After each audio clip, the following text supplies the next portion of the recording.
ایسے کیسز آتے ہیں کہ لڑکی کے والد میرے پاس آئے یا لڑکی کا بھائی میرے پاس آئے, پچھلے سال کا واقعہ ہے, وہ کہنے لگے کہ ہماری بہن کی رخصتی ہوئی, داماد بڑا ظالم تھا اور یوں کرتا تھا اور ایسے ٹارچر کرتا تھا, بہن روتی ہوئی آتی تھی, ہم کہتے تھے بیٹا ہمارے خاندان میں طلاق نہیں ہے, ہم لڑکیوں کو طلاق کے بعد نہیں بٹھاتے, پھپھی کیا کہے گی, تمہاری چاچی کیا کہے گی, اور وہ تو پہلے ہی کہہ رہی تھی کہ یہاں شادی نہ کرو, اب ہم تو کر لی ہے تو دیکھا, یہی ہوتا ہے نا معاشرے میں, وہ تو پہلے ہی کہہ رہے تھے یہاں نہ کرو, اب وہ تو ان کو تو موقع مل جائے گا, ایک بہانہ مل جائے گا, کہہ رہے ہم نے بالآخر پھر بہن کو بھیج دیا, پھر وہ لڑکے آئی پھر بھیج دیا, اور اتنا سخت ظلم کر رہا تھا وہ داماد کہ میں یہ باتیں سن رہا تھا تو میرا میٹر گھومنا شروع ہو گیا کہ مجھے غصہ آ رہا تھا کہ کیسے شفاق والدین ہیں اور کیسے شفاق بھائی ہیں کہ یہ دیکھ رہے ہیں کہ سسرال میں بہن پر اتنا سخت ظلم ہو رہا ہے اور پھر بھی اسے کیا مشورہ دے رہے ہیں, وہیں جا کے بسو. مقصد کیا ہوتا ہے, اپنے آپ کو بدنامی سے بچانا کہ لوگ کیا کہیں گے, تمہاری بیٹی طلاق کے بعد گھر آ کے بیٹھ گئی, لوگ کیا کہیں گے, تم تو خاندانی لوگ نہیں ہو. لعنت بھیجو بھائی لوگوں کے اوپر, اللہ اس کے رسول کیا کہہ رہے ہیں, یہ دیکھو اللہ اس کے رسول کیا کہہ رہے ہیں. فقہ کی کتابوں میں فقہاء نے مسئلہ بیان کیا ہے کہ اگر ہر طرح سے جوڑ ناکام ہو گیا تو اللہ فقہاء لکھتے ہیں طلاق دینا پھر واجب ہے. بعض موقع پر عورت کے لیے خلا لینا واجب ہے, الگ کرو, خودکشی کرنے سے پہلے, تیزاب پینے سے پہلے اور نفسیاتی دورے پڑنے سے پہلے کیا ہے, ان کے درمیان علیحدگی پیدا کرو. اب وہ کہہ رہے ہیں کہ ہم واپس بھیج دیتے تھے, پھر واپس بھیجتے بدنامی کے ڈر سے. نتیجہ کیا نکلا کہ وہ لڑکی کیا ہو گئی, اس پہ جن آنا, حالانکہ جن نہیں آ رہے, فسائی کی ہو, وہ اتنی پاگل ہو گئی کہ طلاق تو پھر بھی اس کو ہوئی بعد میں, کیونکہ سسرال نے کہا یہ تو ایسے ہی ہے, بد اخلاق ہے, چھوڑ دی. اور اب وہ کہیں بھی نکاح کے قابل نہیں ہے. اب ان کو لڑکی کے ماں باپ کو اس کی شادی کی فکر نہیں ہے, اس کے علاج کی فکر ہے. اس پہ دورے پڑتے ہیں, اس پہ کمزور ہو گئی, ہڈیوں کا ڈھانچہ بن گئی ہے. میرا دل چاہ رہا تھا کہ میں ان کے لگاؤں چترول, ان کے لگاؤں چترول. تو اللہ کے بندو ایسا نہیں ہوتا. اسی طرح بعض دفعہ آدمی بھی ہو جاتا ہے پاگل, وہی اپنے بھرم رکھنے کے لیے کہ بھائی خاندان میں لوگ کیا کہیں گے کہ بیوی کو طلاق دی, تو گندا آدمی ہے, تو وہ بد اخلاق بیوی کو برداشت کرتے کرتے تھوڑے دنوں میں عجیب سا ہو جاتا ہے, رات کو چیخ مار کے اڑ جاتا ہے, ایک دم عجیب سا ہو جاتا ہے. وہ ایک خاتون گئی اپنے میاں کو لے کے, کہنے لگی یہ نفسیاتی پاگل ہو گئے ہیں, کیا کروں. ڈاکٹر نے دوا دی کہ نیند کی گولی ہے. اس نے کہا یہ کس ٹائم کھلایا کروں. ڈاکٹر نے کہا یہ آپ نے کھانی ہے.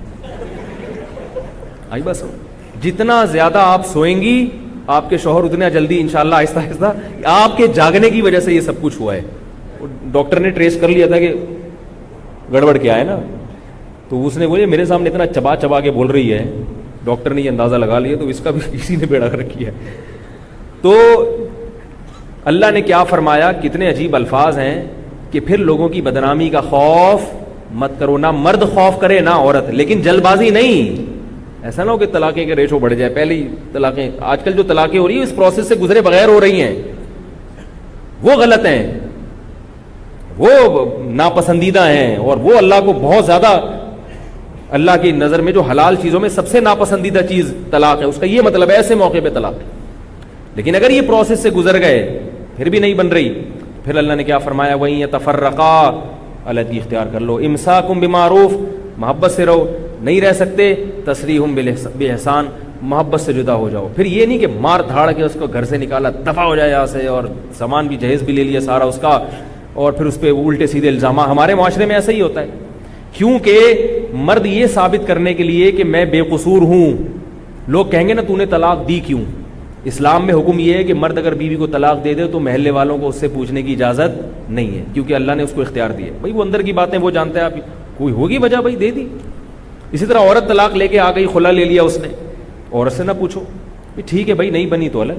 لیکن کیا ہوتا ہے, عورت کو تانے دے دے کے مار دیتے ہیں کہ تو غلط ہے, تو نے شوہر سے, تیرا میاں اتنا اچھا تھا تو کیوں لی طلاق. نتیجتاً وہ جھوٹے الزامات لگاتی ہے کس پر, شوہر پر, اپنے آپ کو بے گناہ ثابت کرنے کے. وہ کہتی ہے تو بندہ ہی دونوں, فحش الزام بھی لگائے گی اس کے اوپر, یہ تو بندہ ہی فحش تھا. اب فحش الزام جب بیوی لگائے نا تو لوگ فوراً یقین کر لیتے ہیں, یار عورت سے زیادہ شوہر کو کون جانتا ہے. تو فحش الزام بھی لگائے گی, اچھے بھلے آدمی کی مٹی خراب کر دے گی. اور مرد بھی یہی کام کرتا ہے, لوگ پوچھتے ہیں کیوں دی, کہیں گے اب کوئی یہ کہے گا بھائی بس نہیں بنی, تو اتنی سی بات پہ دے دی طلاق, یار تم تو بندہ ہی صحیح نہیں ہو, آگے اس کو کبھی رشتہ ہی نہیں ملے گا. جہاں جائے گا پہلی والی کو کیوں دی طلاق, اب وہ پھر ثابت کرے گا یہ تو عورت ہی ٹھیک نہیں تھی, اس کے کردار پہ بھی کیچڑ اچھالے گا. حالانکہ اگر بیوی کا کردار خراب بھی ہو تو شریعت نے کیا کہا ہے؟